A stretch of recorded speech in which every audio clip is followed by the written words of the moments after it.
All right, we're going to start with these problems as a review of what we've done so far in chapter 5. I'm going to be going further in chapter 5. And just if you have not done the midterm as yet, make sure to get it done today. If you can't do it today, for some reason, you've got to let me know, send me an email. And if it's a valid reason, I will give you an extension on it. Those people who did do them, there were, I would say half the class has done it at this point. Most of the marks were good. I'm sure you can see your mark as soon as you finish the test. So later in the week or beginning of next week, I'll be sending out just a notification as to your status, if you're up to date with all your work, or what else you need to be doing, so you will be up to date with your work, and whether you at this point are in danger of failing the class because of either lack of work or poor marks. I will be sending each one of you an individual email, so look out for that. Okay, let's start with this first problem on the top. It is obviously a multiplication of two fractions. If you recall what we said, step 1 is to look if it's a multiplication or division. If it's multiplication, you leave it. If it's division, you have to take the reciprocal of the second fraction. Okay, this is the multiplication. We don't have to take the reciprocal. The next thing we do is factor everything completely, because we're going to try and cancel things out, and we can only cancel out factors. So factoring the 3x minus 12, if you remember, that's a common factor. There's a 3 times x minus 4. The x squared minus 4 is the difference of squares. We can factor that to x plus 2 and x minus 2. Okay, going to this x squared plus 6x plus 8. That is a trinomial where my leading coefficient, the number in front of the x squared, is just a plain 1. So we can right away put it into 2 parentheses and break the x squared into x and x. Remember what we do then? We skip over to the end. It's a positive number, so let's talk about the signs first. When that number is positive, we're going to look at the middle sign and see that both signs then are going to be positive, because a positive at the end means both signs have to be the same. So they're both going to have to be pluses. And we're looking for numbers that multiply to 8. And this is a plus, so they have to add to 6. That's obviously 4 and 2. And finally, we have this x minus 4, which there's really nothing to do. It's in its most factored form. Okay, once we totally factored out everything, we can then go and do what we call cross canceling. Take any numerator with any denominator, remembering these binomials are units. You have to take the whole thing. So first of all, there's just a plain 3 here. There's nothing, remember, we look from top to bottom, there's nothing on the bottom to cancel out that 3. So we leave it alone. Then we have the x minus 4. Well, there's an x minus 4 here that can cancel out with this x minus 4 here. Notice there's nothing else left here, so I better put a 1 there. Going on, I just go straight across the top. I have an x plus 4 on top. There's nothing in the bottom to cancel out with an x plus 4. I can't have, it's a unit, x plus 4. The only thing other than x plus 4 that it could cancel out would be 4 plus x. The only thing that can be changed is the order. Otherwise, it has to be identical. So we can't cancel the x plus 4 out. Going to the x plus 2, there is an x plus 2 on the bottom that we can cancel it out with. So if we look at what we're left with a 3 and an x plus 4 on top. And on the bottom, we're left with just an x minus 2. And you could leave your answer like this, or if you wanted to, you could multiply out the 3. You could take the 3 and not necessary to do this, but if you distributed the 3, you get 3x plus 12 over x minus 2. And that would also be considered a perfectly good answer. I would leave it, usually I would leave it like this, but this is also considered fine. Going on to the next question. This, remember, it's a division. So remember what we said with the division. The first thing we're going to do is we're going to take the reciprocal of the second fraction. It's always the second one, the one after the division sign. This is going to become then x minus 4 over 5x plus 3. Okay, after I've taken the reciprocal, cross that out now, I'm going to do what I did with the multiplication and totally factor everything. Well, the 25x squared minus 9, it doesn't have a common factor. There's nothing that goes into both terms, but it is the difference of squares, so we can break it up into our 2 parentheses, 5x and 5x as the square root of 25x, and the square root of 9 was 3. And 3, and remember, in one you put a plus, and one you put a minus.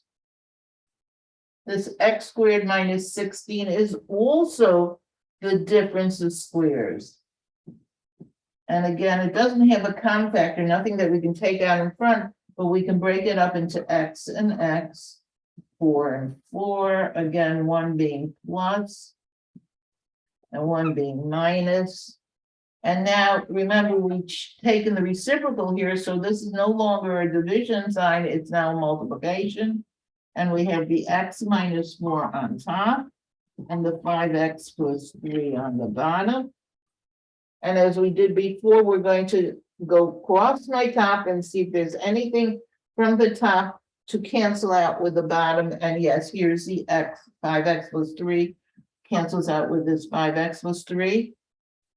5x minus 3 stays. The x minus 4 cancels out with the x minus 4. This is just left to be 1. So what I'm left on top is just 5x minus 3. And on the bottom, I'm left with x plus 4. And that is my final answer. Again, the trick is to know how to factor well. Very often the factoring does consist of what we call this difference of squares, where you get the two binomials that are called conjugate binomials because they are identical except one with a plus and one with a minus. Okay, going on from here, I'm going to look at this last question, and what I'm going to do is I'm now going to erase this. And I'm going to move that up there.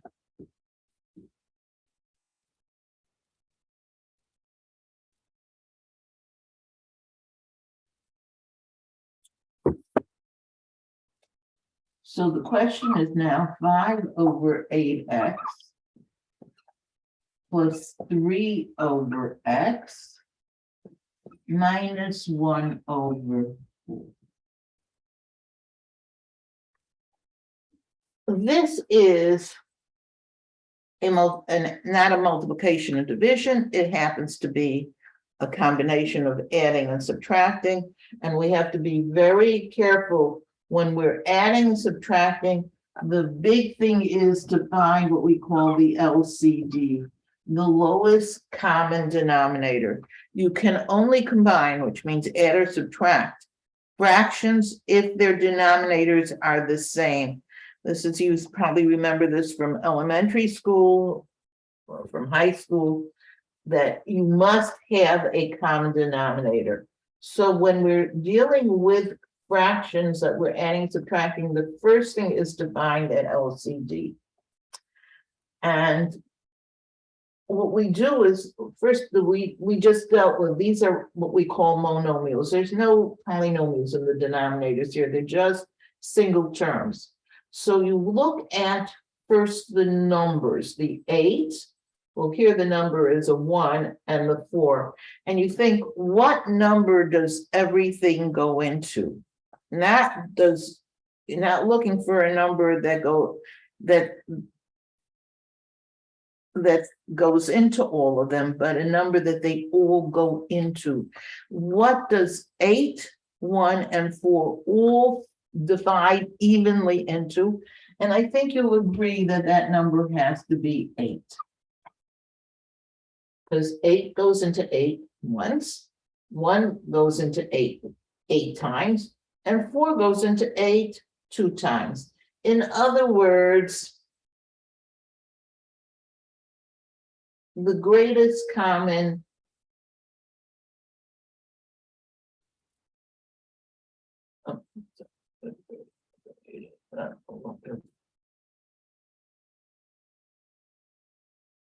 the greatest common monomial is 8. 8 is what they all divide into. Then we look at the letters. There's an X, and there's no X. When it comes to the letters, it's really much easier. All you have to do is pick the largest exponent of the X that you see. And they think the largest thing we see is X. So 8X is our least common denominator. We're going to then have to rewrite all the fractions with 8X as their denominator. How do we do that? Okay, once we decide on the LCD, we then do what we call rename or the fractions. We're going to be changing the denominators. Therefore, we have to change the numerators in order to maintain the value of the fraction. Just like we can change a 1/2 to something over 4, but it would have to be 2 over 4 because you can't leave it 1 because 1/4 is not the same as 1/2. But 1/2 and 2/4 are the same. So you can rename your fraction.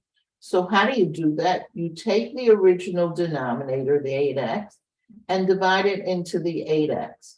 Now I'm going to just put the number over here. Actually, it goes once. Everything cancels out.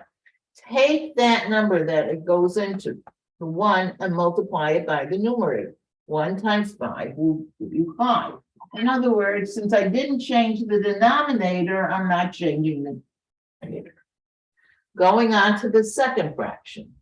X into 8X goes, well, the X's cancel out. It leaves me an 8.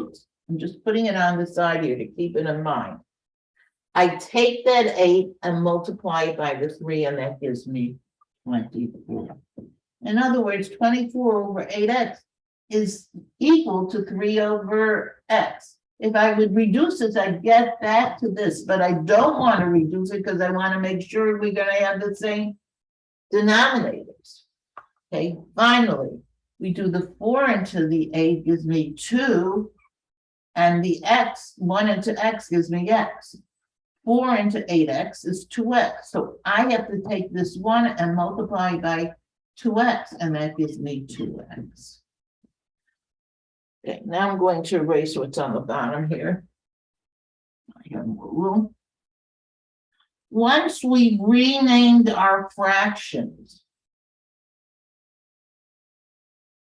we can now combine the fractions we work just with the numerators. We do 5 plus 24, well, that's 29. Minus the 2x. I can't combine the 2x with them because they're not like terms. So my numerator becomes 5 plus 24, which is 29 minus 2x. And I put it over the common denominator. I look, can I reduce this at all? And I'd have to be able to factor it to reduce. I can't reduce it, so this is my final answer.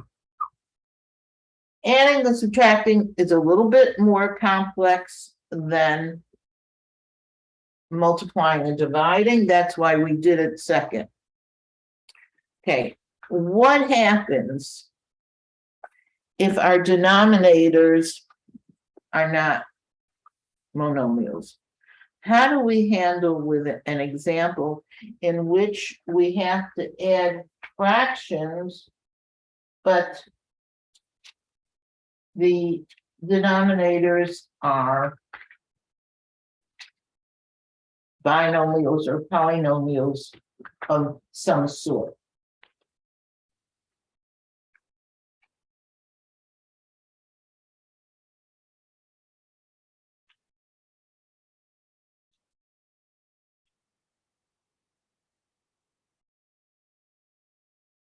So let's say I had a question that looks like this.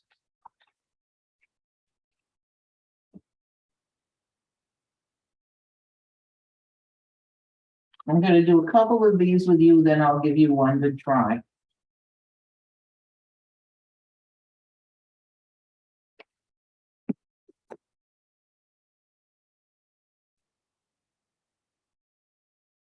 I have x over x squared minus 16. If you want to know where I'm getting this problem from, it's from that exercise sheet that from chapter 5, and it happened to be question number 7.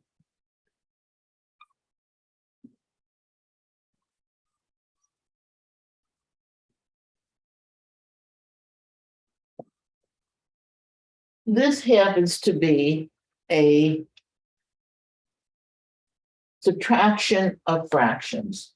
And again, remember what I said, whenever you have addition or subtraction of fractions, the first thing you have to do is find the LCD, the least common denominator. And the method we do use when we are dealing with polynomials is we factor the denominators.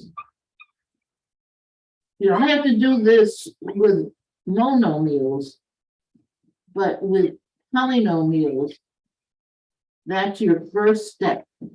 Factor your denominators as much as you possibly can.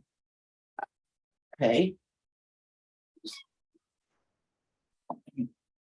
Obviously, the x squared minus 16 can factor into x plus 4 and x minus 4. Let's write this over here.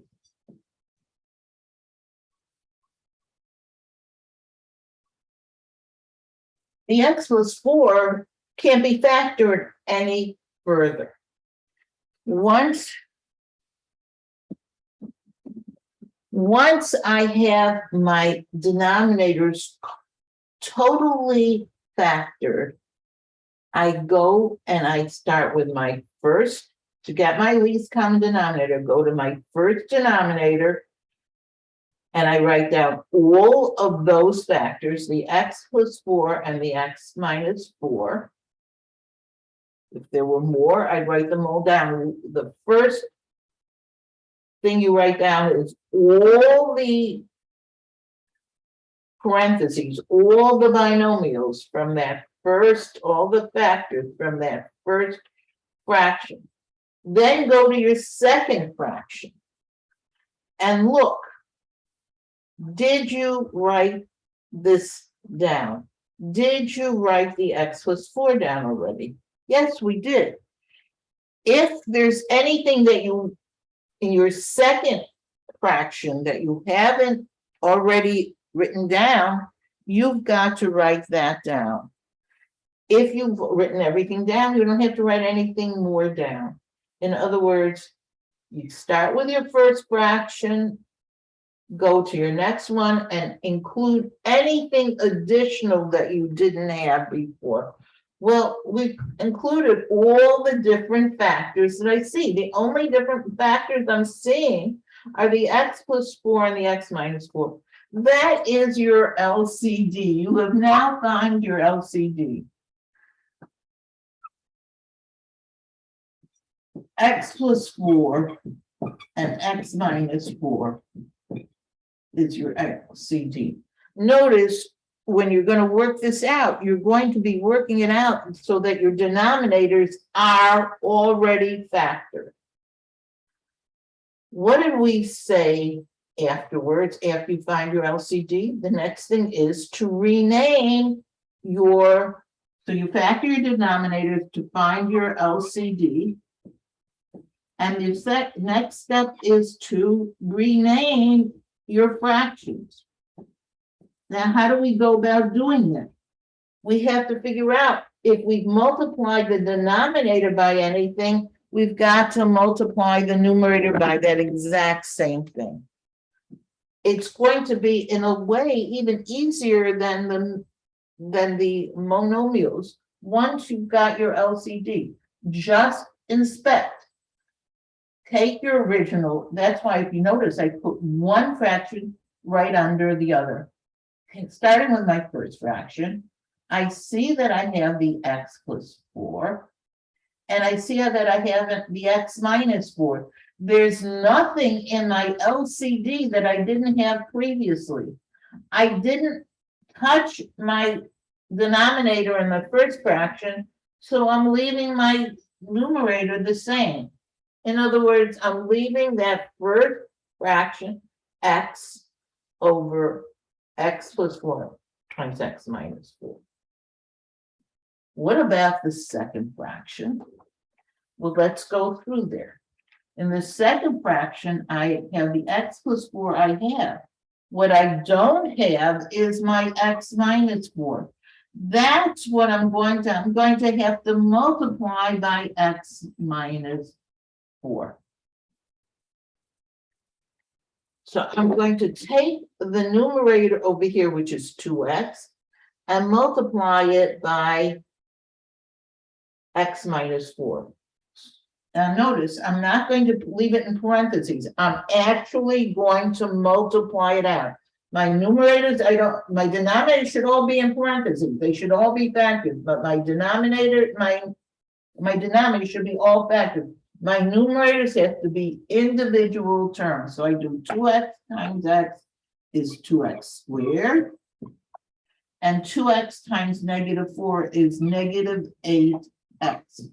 Don't forget to use your distributor property. 2x times x, 2x squared. 2x times negative 4 is negative 8x. Okay, after we've done that, now we just work with the numerators. What am I going to have? I'm going to have x minus, and notice this is parentheses because the minus is in front of the whole fraction, 2x squared minus 8x. Don't forget, when there's a minus in front of the parentheses, it's as if there's a 1 there. I've got to now multiply everything in this second parenthesis, here by negative 1. That's going to give me x minus 2x squared plus 8x. Combining the like terms over here, the x plus the 8x is 9x minus 2x squared. And when I combine all the like terms, I can now factor if it's possible. And I see I have a common factor of x. So it's x times 9 minus 2x. And after I've done all that, I put it over, don't forget, this is a big thing. Put it over the common denominator, the x plus 4 times the x minus 4. And look, if there's anything you can cancel from the numerator and the denominator, and there isn't. So this is your answer. Notice you could have also left it. You didn't have to, if you didn't want to factor it, you could have left it the 9x minus 2x squared over the x plus 4 and the x minus 4. So again, find your factor your denominators to find your least common denominator. Rename your fractions and then combine, which means add and subtract the numerators and put your final answer over the denominator and then see if you could reduce. So those are the steps. It's a lot of steps, but the first thing is to find that LCD. Okay, let's see if I can do another example with you, and then I will give you one to try on your own.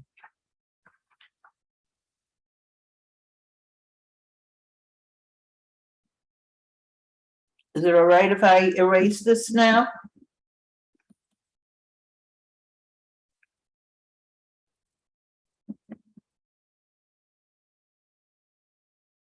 Anybody? Okay, great. I'm going to leave the steps on and just put on a new problem. Okay, here's our new problem. We have 6 over x minus 4 minus 1 over x squared minus 16. This actually came off of an old final.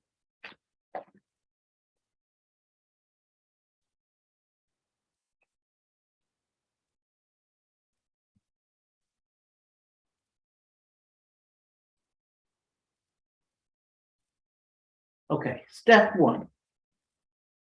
We see that our denominators are polynomials.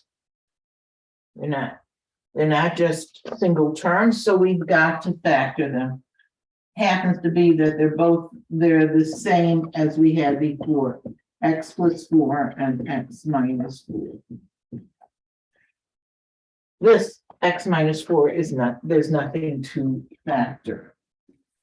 Okay, now we're up to finding our LCD. So we start with our first denominator, x minus 4.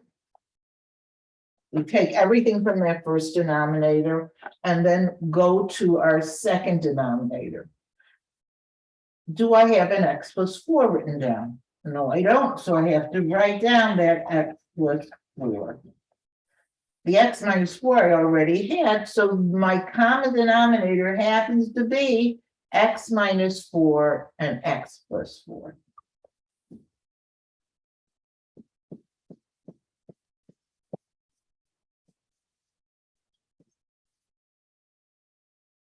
Okay, so we factored, we found our least common denominator.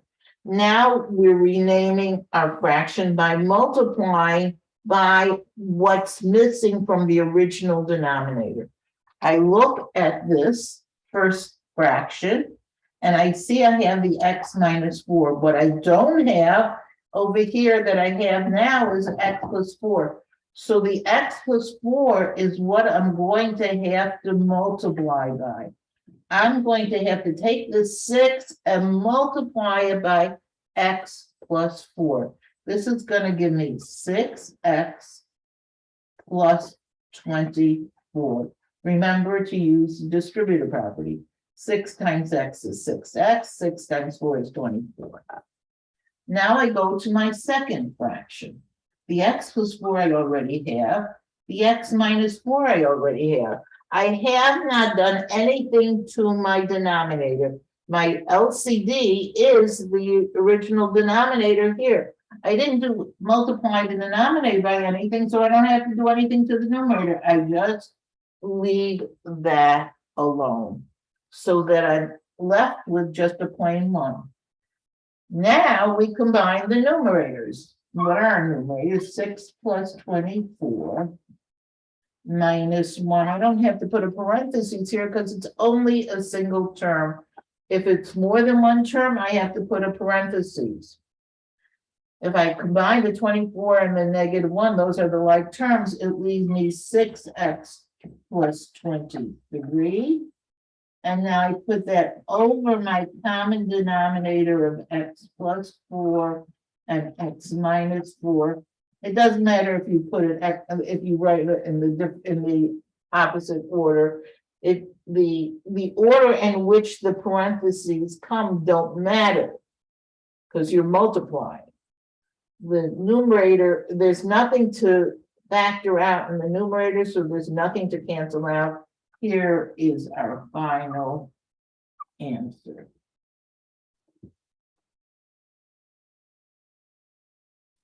Okay, think you're ready to try one on your own?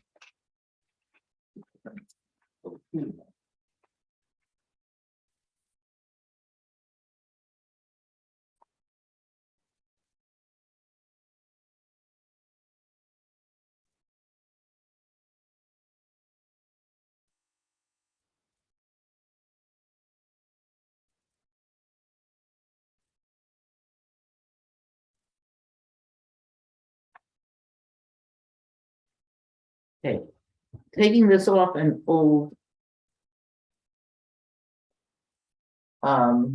final, and I'm going to give it to you as a multiple choice question. And when you're finished, put an answer in the chat to see if you've got and we'll see who comes up with the right answer. Remember, if you answer anything in the chat, you then get an extra credit, which helps you towards your final grade. Okay, so I'm writing a new problem. And here is the question. X over x minus 2 minus 8 over x squared minus 4. And here are your answers. Choice A is x plus 4 over x minus 2. You'll see you have to be very careful with multiple choice. So you have to be careful because the answers look very similar often. X plus 4 over x plus 2. Choice C is x minus 4 over x minus 2. And choice D is x minus 4 over x plus 2. Which of these 4 answers is the correct answer? I'm giving you a few minutes to do it. While you're doing that, I'm going to be taking attendance.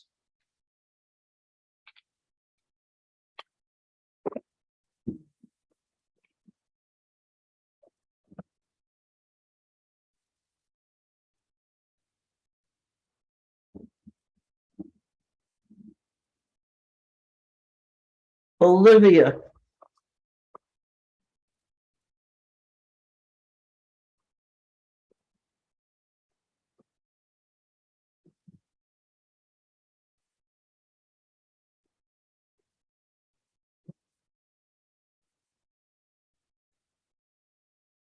Isis.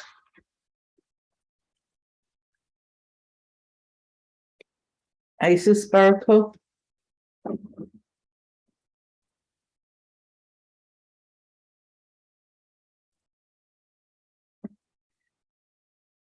Alvaro. Louis Hart. Here. Good morning. Hi. Good morning.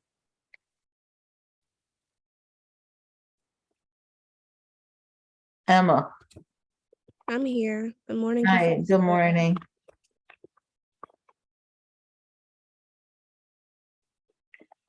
Demetrius. Desmond. Shania. Caden. Kayla.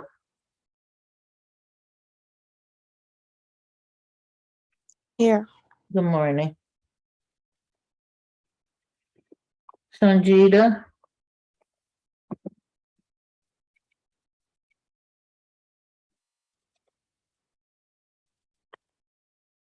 Ariana.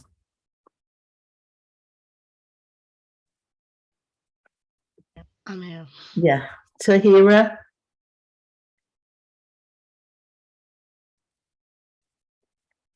Michaela.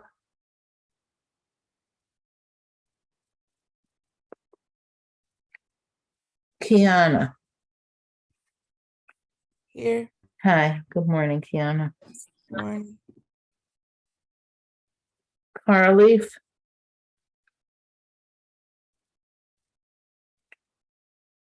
Jenna. Shania Haley's here if you called me already. I'm sorry. Yeah, Who is that? Oh, Kiana, okay. Jenna here as well. No, that was me, Shania. Wait. I see Jenna's, wait, who, people are talking and I don't know who. Okay, so I'm Jenna. You're here. Okay, Yeah. great. You got my email. Yes, I got your email this morning. I'll be doing it before today. Okay, great. No problem. Thank you. And who else answered me? All right. Shania Haley. Okay, I got you, Kayla. Tatiana. Hi, good morning. Naya. I think I saw you here. Naya, I see you're here. Kazandu. Trina.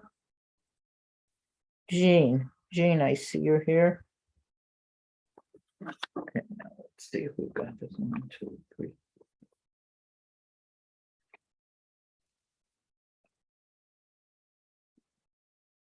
And I'm missing somebody. Let's see who I'm missing.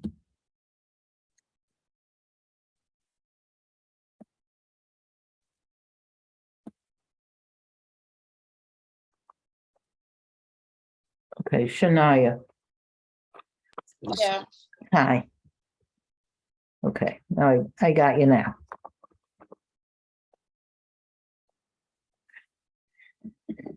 And I see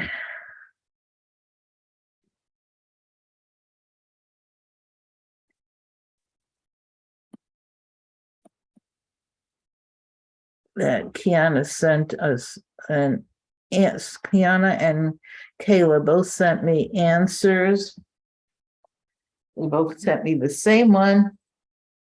You both, let me give you extra credit for that.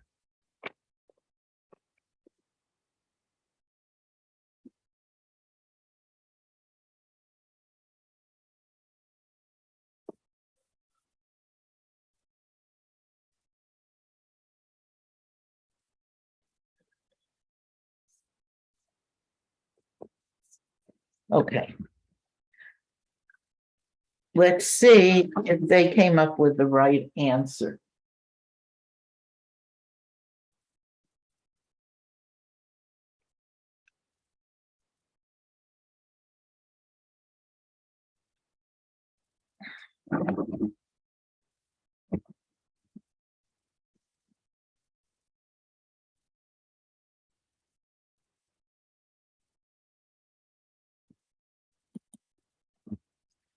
Okay, see, Ariana also gave me an answer, so let's get her.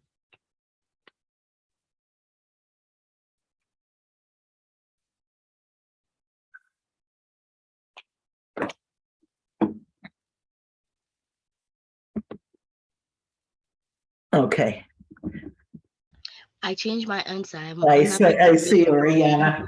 Okay. Now it seems that everybody agrees that it should be B, so let's see. I'm gonna have to erase these answers. Let me put the answers down over here.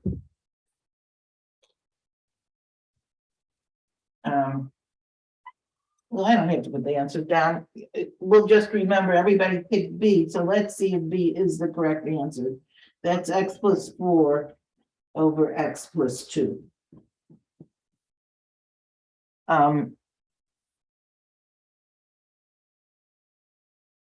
You should have the answers in front of you. Okay, so again, we see it happens to be, I don't know why they mostly give subtractions, but whether it's addition or subtraction, the first thing we got to do is factor our denominators. The x plus 2, there's nothing to factor, but the x plus 4 becomes x plus 2 times x minus 2. And if we write down our common denominator, we start with the x minus 2 from that first fraction. Going over to the second fraction, I see an x plus 2, which I have not included, so I put that in. And the x minus 2 is already there, so that's my common denominator. It doesn't always work out that one of the fractions has the common denominator and the other doesn't. Just happens to be the ones that we've done on this page have. So we found that our common denominator is x minus 2 and x plus 2. Again, you could write it x plus 2 first and the x minus 2 second. The order does not count. Now we start thinking, what should we do to rename our fractions? So over here, I have the x minus 2, which means I have to multiply by the x plus 2. So taking the x and multiplying by the x plus 2 is going to give me x squared plus 2x. Be careful that you watch the signs carefully, because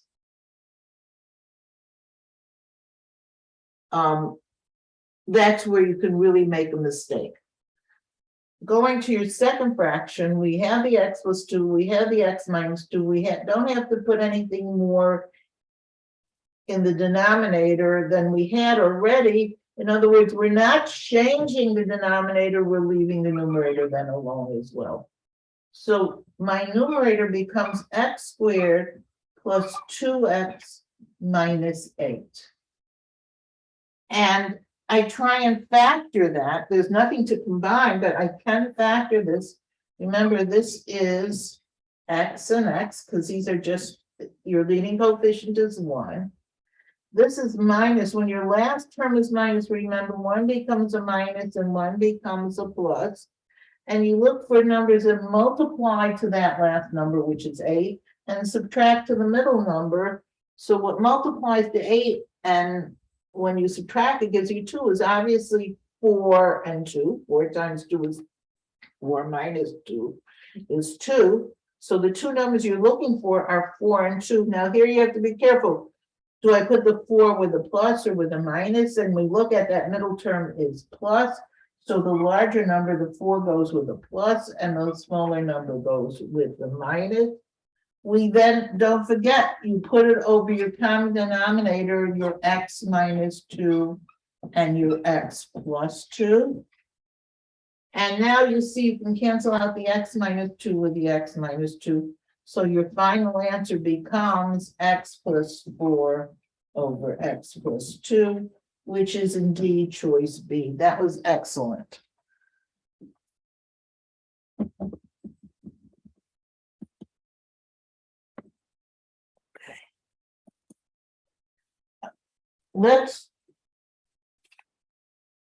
We'll do some more of these next time as well.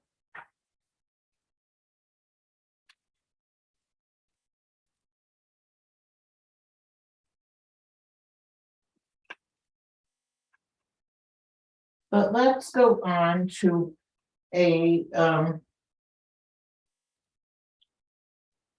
another topic,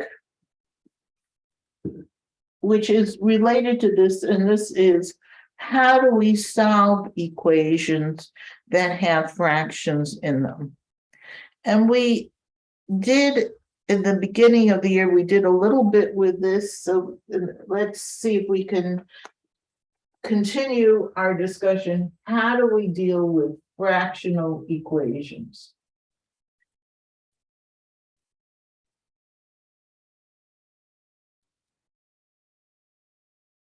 So we're going to see there are basically two types. There's a type that looks like this.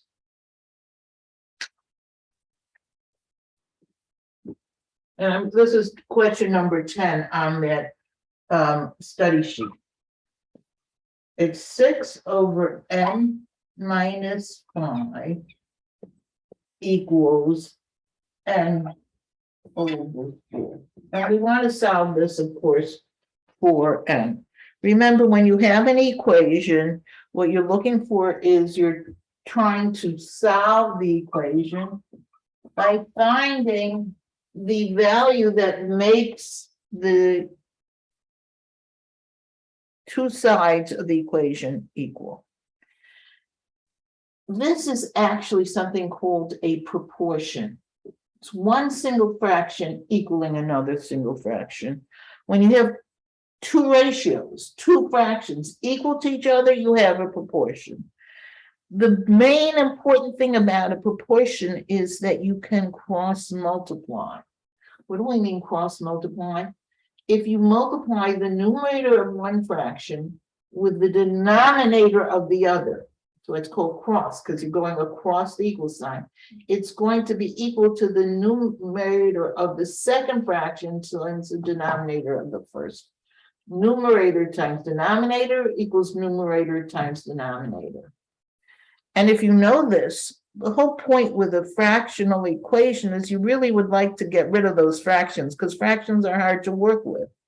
If we cross multiply this, we will get n times n minus 5 equaling 6 times 4.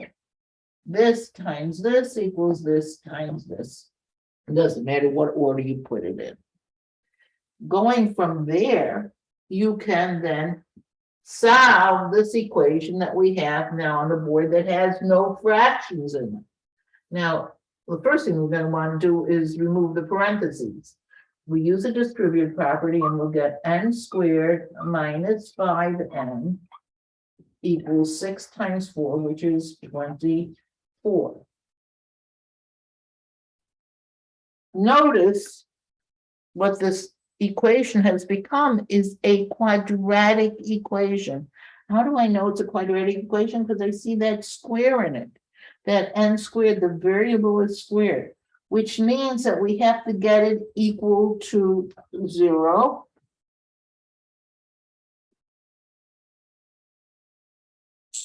Which means that I'm going to subtract the 24. So let's take away this 24 from both sides.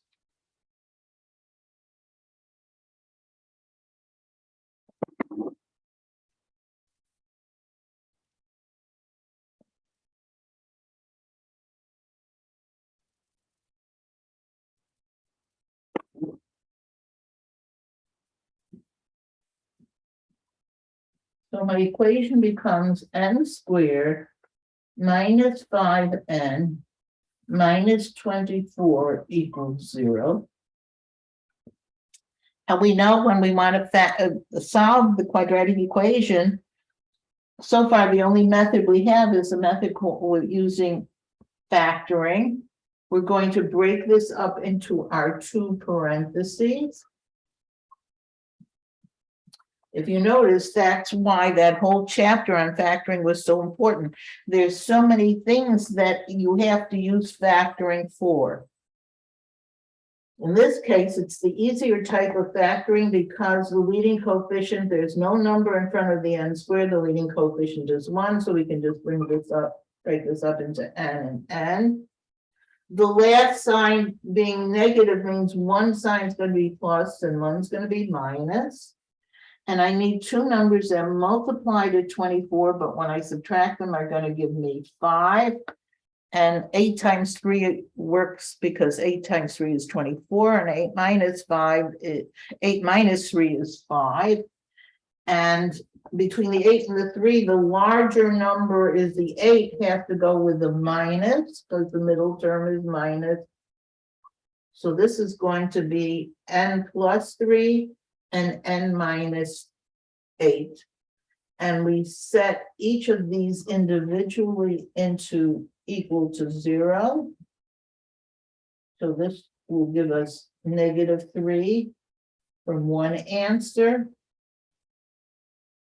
And n minus 8 equals 0 will give us n equal to 8. So I ended up with two answers, -3 and 8. I check, the one thing I have to check, I can't use an answer that would make the denominator of a fraction equal to 0. Because if you have 0 in a denominator, that doesn't exist. There's no such number. So you can't use it as an answer. But if n is -3, this is -3 minus 5, which is -8, it's not equal to 0. And 8 minus 5 is 3, that's also not equal to 0. I must check that none of my denominators turn out to be equal to 0. That is something that is a big no-no. So that's a way of solving a equation that has a fraction in it. It is called a proportion, and you can solve it by cross multiplying. Let me see if I can find another example like that.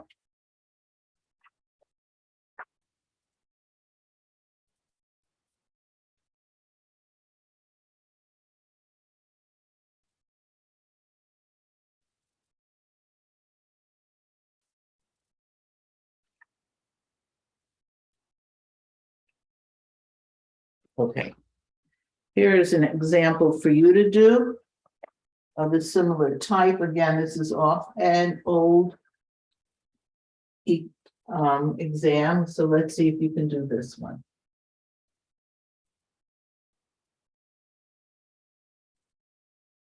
Again, I'm going to give it as a multiple choice. And you'll see, and you can send me the answer through your chat. So the equation is n over 9 equals 1 over n plus 8. And here are your choices of answers. 9 and -1. -9 and -1. Again, you're going to see the answers are very similar. -9 and +1. And D, just 9 and 1. So be very careful when you're doing these. It's very easy to do the question correctly and then just pick the wrong answer because you're not being mindful. Be very careful about this. Okay, I'm going to give you a couple minutes to try this. Again, if you have the answer, you can write it on the chat.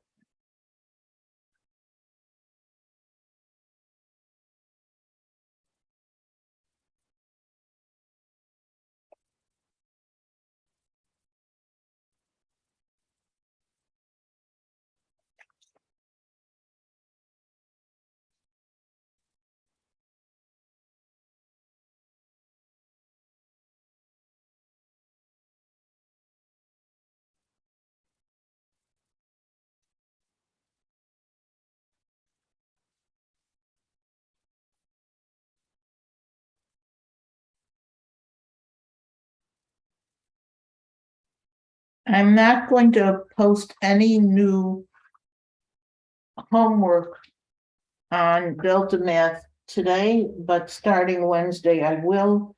I just still want to give people the opportunity to finish up whatever their doing. Okay, Kayla, you think it's choice B. Let's see if other people come up with that answer.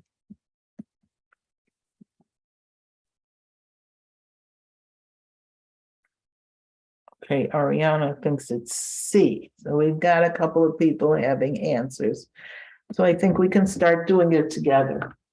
Again, I see that this is a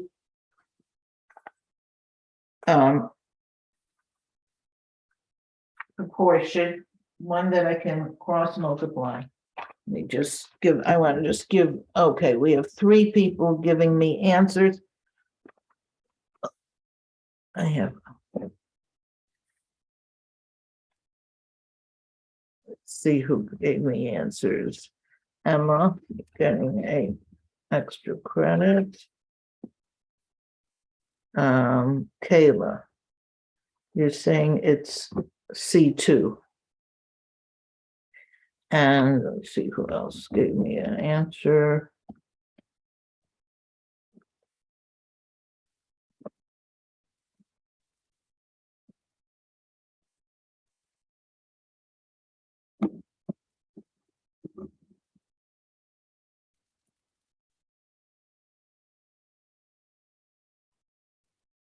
Yana and Oriana.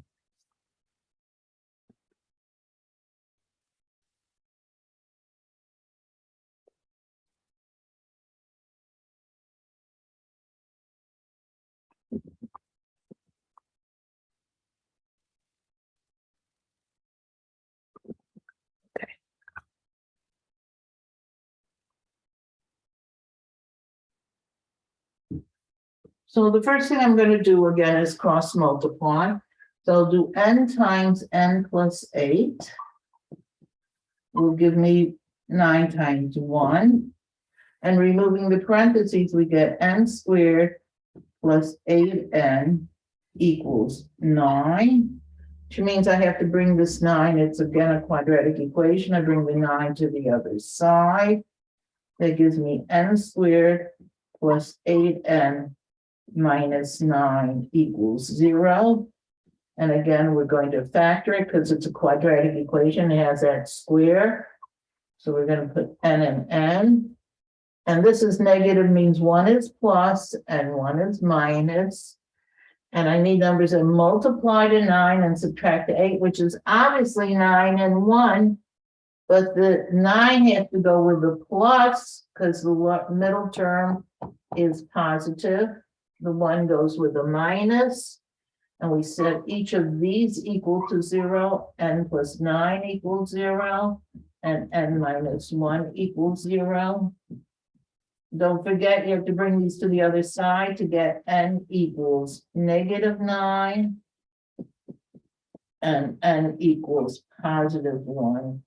And that is indeed choice C. Everybody got that right. Excellent. Again, look how easy it would have been if you just factored. You could, 1 and negative, you could pick the first answer. Be very careful with your signs. Okay. So now let's look at a case where we have fractions, but it's not this just one single fraction equaling another fraction. What do we do if we have a equation that looks like this?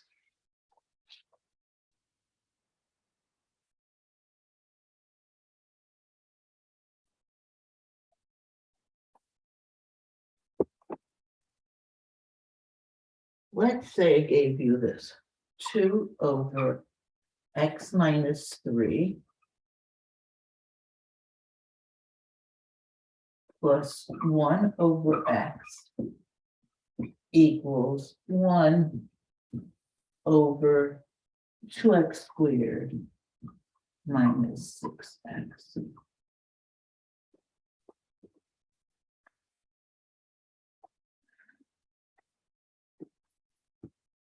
What do we do when we have an equation that has a lot of fractions in them, but I can't just cross multiply? Because right now, this is not a proportion. It's not one fraction equaling another fraction. How do we handle something like that? So we handled this very similar to the way we handled adding and subtracting of fractions. The first thing we're going to do is find an LCD. And of course, to find that LCD, we've got to factor. Again, if my denominators are single terms, they're not polynomials, then I don't have to factor to find the LCD. I can just do it by inspection, but we're looking at these with more complicated examples.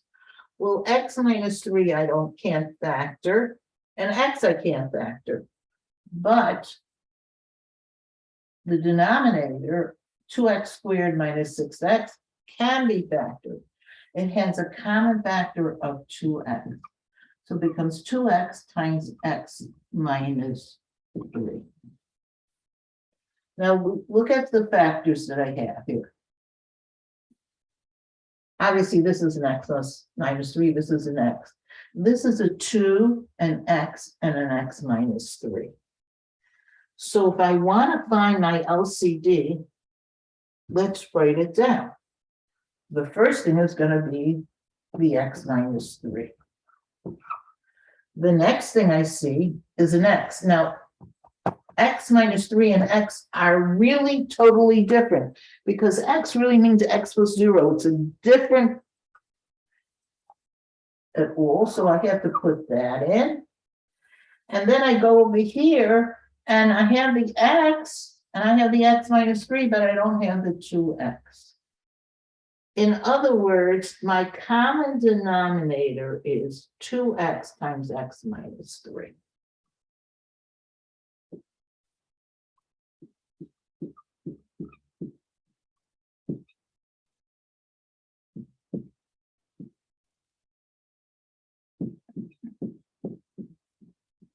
Okay.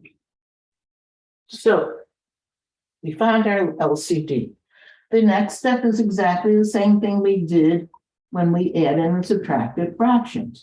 We rename our new fractions. We have to multiply the numerator by anything that, if we change the denominator, we're going to have to change that numerator as well. So let's see. If I look at that first fraction, let me use this. The x minus 3 is there. What's not there is 2x. I'm going to have to multiply the numerator over here by 2x. Well, 2x times 2 will give me 4x. In other words, I changed the fraction 2 over x minus 3 to 4x over 2x times x minus 3. These are the same value, but we want them to have the same common denominator. Going on to my second fraction. I have the x's here, but what I don't have is the 2 and the x minus 3. What's missing from the original fraction that I have in the denominator is both a 2 and an x minus 3.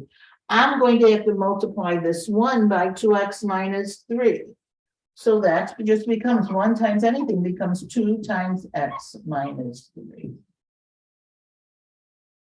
And finally, my last fraction, I have to do it on both sides of the equation. This is it has the 2, the x minus 3. I haven't done anything to the denominator. I don't have to do anything to the numerator. It stays 1. After I have renamed my fractions, I can now rewrite my equation by just using the numerators. Once the denominators are all the same, I write down the 4x plus the 2 times x minus 3 equals 1. And we don't even have to put in the denominators. Remember, when you're adding and subtracting, you must put in those denominators because you're just combining them. But when you're solving the equation, once they have the same denominators, then the equation really becomes the equation of just the numerators. And the whole point of finding this LCD and renaming the fractions is so that we will get an equation that doesn't have any fractions. Now you just solve this equation. So solving the equation, we do 4x. Now don't forget, I have to multiply the 2 by the x minus 3, which will give me 2x minus 6 equals 1. This gives me 6x minus 6 equals 1. And if I add 6 to both sides, I'm getting 6x equals 7. And I divide both sides by 6.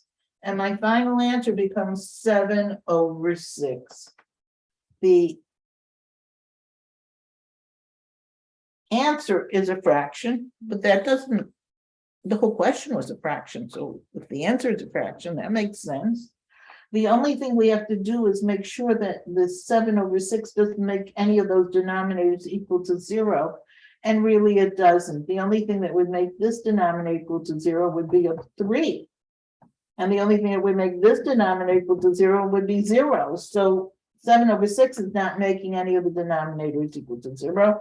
Remember, that's one thing I must for sure check. And my answer is 7 over 6.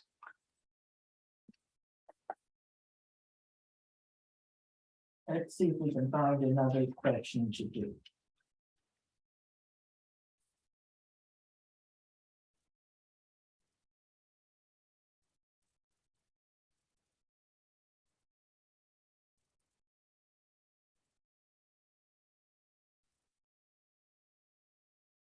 Okay, let's first do one that has just a monomials as a denominator, and then I'll give you one to try on your own. So we're going to do one together and more together, and then you're going to try one on your own.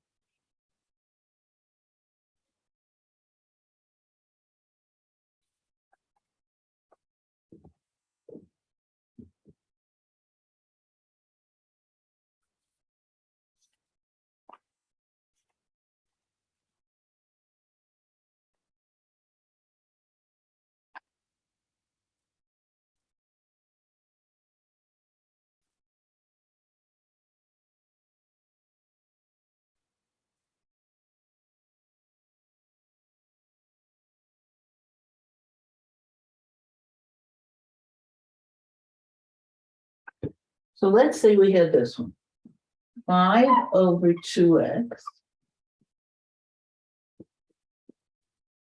equals 1 over x plus 3 over 4. In this case, we have a fractional equation, but the denominators are monomials, not polynomials. Okay, but the method we're going to use is going to be the same. The first thing we're going to do is find our LCD. So to find our LCD, here we don't have to factor, but we start with first the numbers, the 2 and the 4, and well, this has a 1, understood. The numbers that all of those go into is 4. And the x's, I just have the highest exponent I have of the x is just x. I think everybody could see that 4x is my LCD.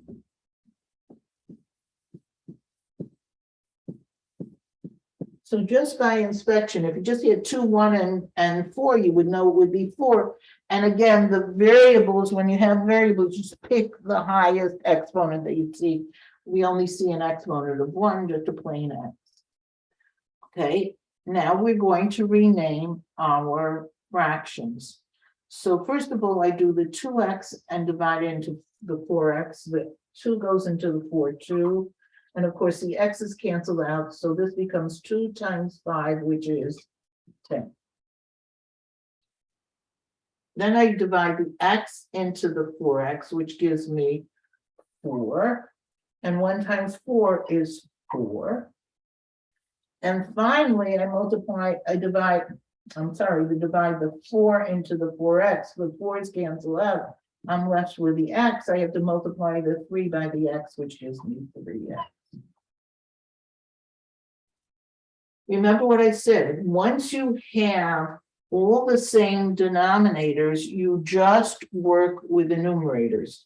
The numerators are 10 equals 4 plus 3x. Which, in other words, the whole point is to start out, we're starting out with a fraction, an equation that has fractions in it, but we really would like to avoid you working with fractions as much as possible. So we find its common denominator, so then we're allowed to just use the numerators. Remember, if this was just a plus or minus, you'd have to include the denominator at the end. But in the equation, you can just ignore the denominator once you have the same denominator for everything. Of course, now I'm going to bring the 4 to the other side. This is just a regular equation. This gives me 6 equals 3x. And 6 divided by 3 is 2. My answer is 2. Notice 2 does not make any of these denominators equal to 0. So this is a good answer. Again, how do you solve a fractional equation? Find the common denominator, rename your fractions with that common denominator, and then just work with the numerators. Let's see if I can give you another one to try on your own.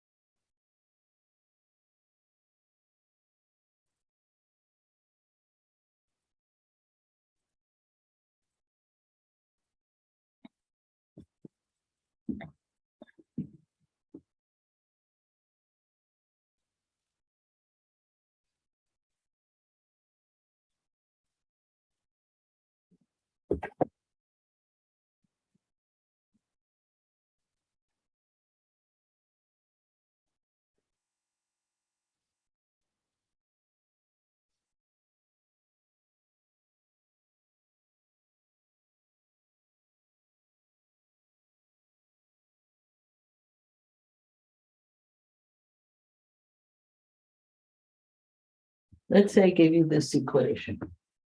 2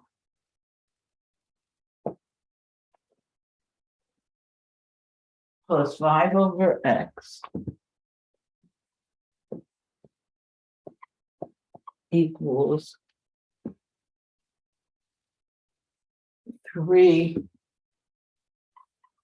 over x squared.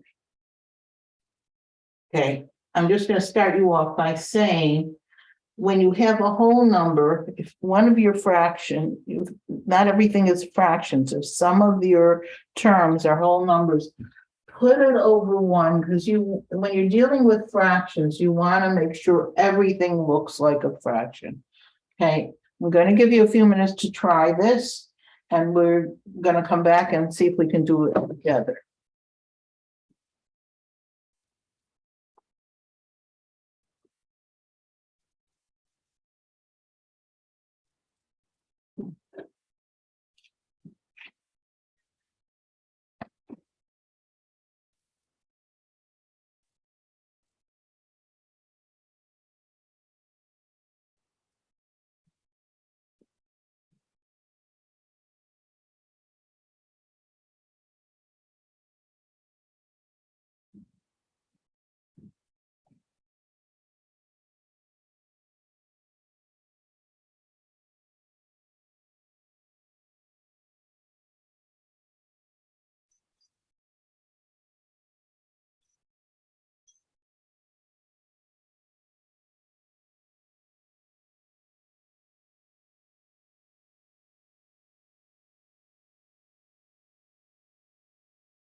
Okay.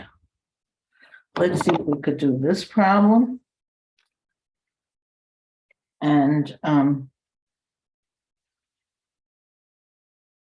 think that'll take us till the end of the class.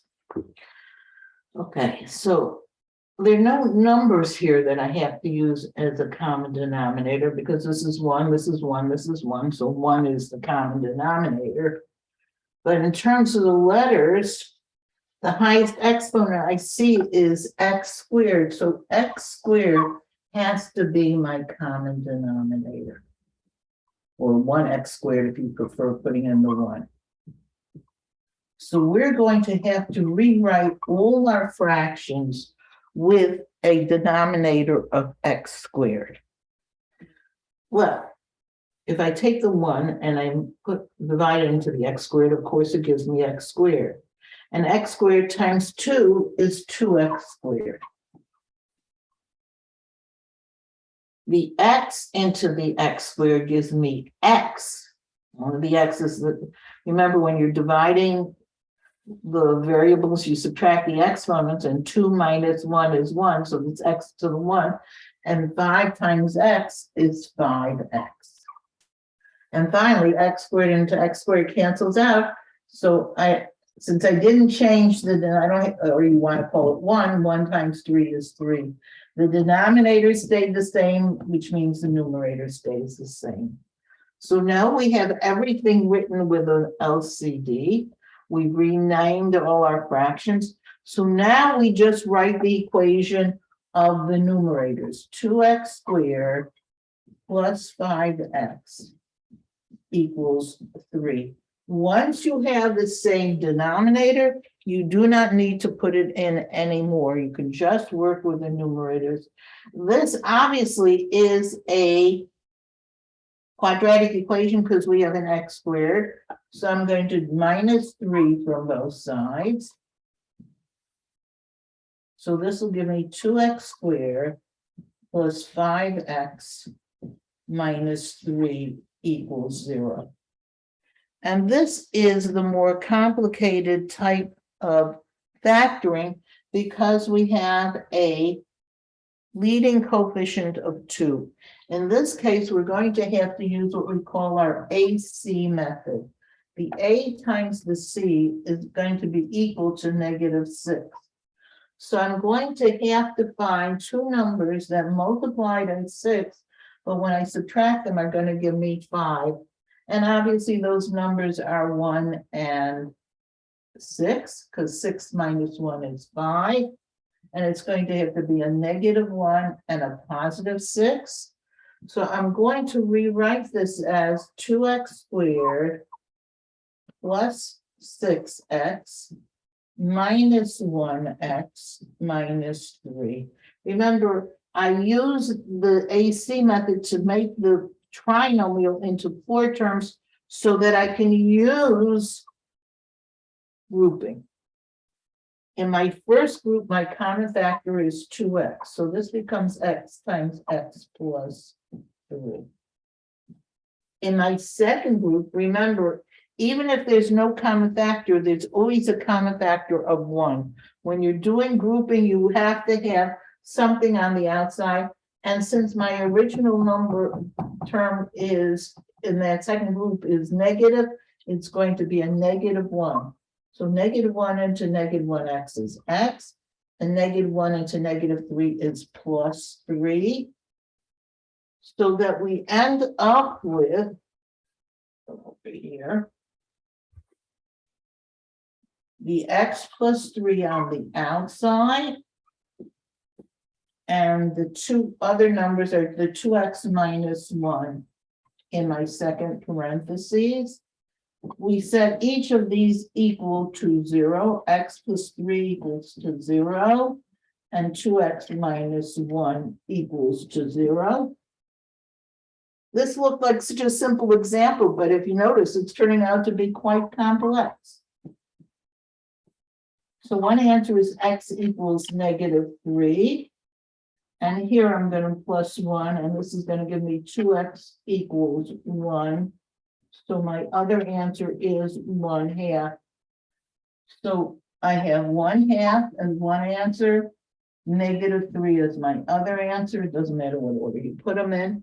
Neither of those are making any of the denominators equal to 0, so both of these are good answers. Okay, this is where we're going to continue next time on Wednesday.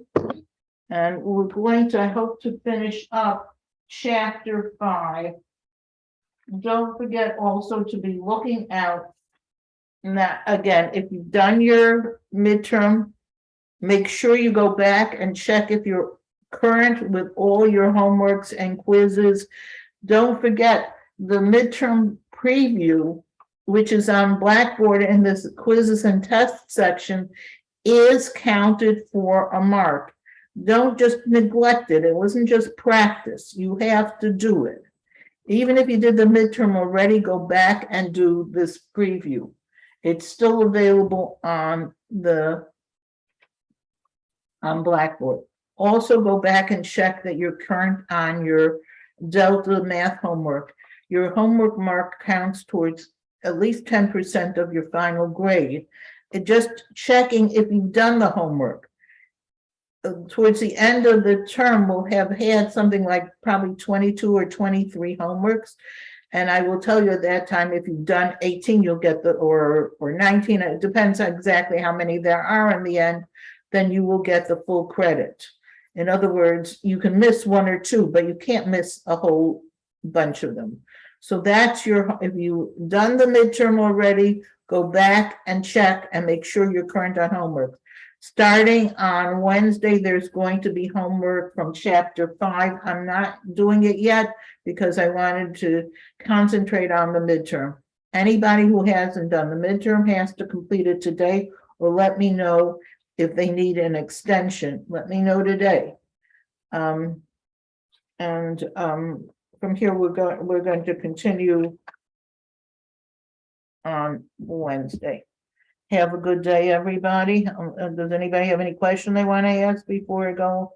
Have a good day, Professor. You too. Thanks a lot. Okay, so I'm going to end the session now.